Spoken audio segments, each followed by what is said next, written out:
Alright, so it happens today. Pick your disaster. Financial collapse, zombie apocalypse. You've got 6 months, maybe a year, maybe 2 years of beans, rice, freeze-dried foods. What happens after that time?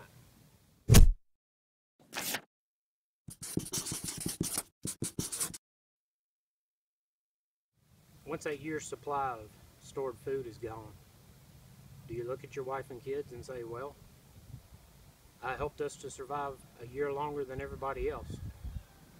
Are you going to be able to sustain and keep living? To me, being prepared is a whole lot about sustainability.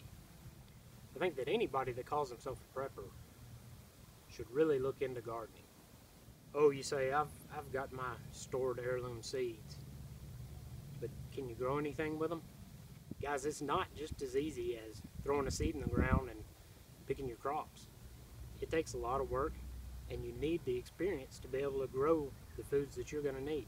My wife and I have been working on this little plot for this will be our 3rd summer, and each year we learn a little bit more, and we're a little bit more effective, and we have a little bit better harvest.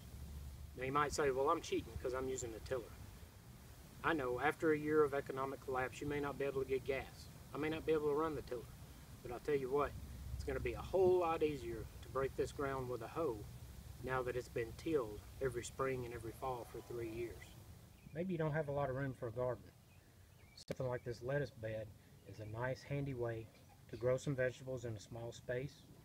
And you can even use this same idea on the ground in a raised bed type garden, which are very popular with people who don't have a lot of space or have extremely poor soil in their area. Now you're going to have to water, and watering the garden was actually the necessity that made us come up with this invention. This is our water catchment system, and you see here we have the hose right there. And we've got 110 gallons that come out of the downspout into the 2 barrels. Now you see these are raised on cinder blocks, and then the property actually slopes down to the back corner where the garden is, and this gives us enough pressure so that we can actually use the water without any type of pump or anything. And the garden is in the far corner on the other side of the trampoline. Just a little something for you to think about. I think that it's one of the smartest ways to prep. Guys, if you like this, give me a thumbs up. Share it with your friends on social media. I appreciate your attention.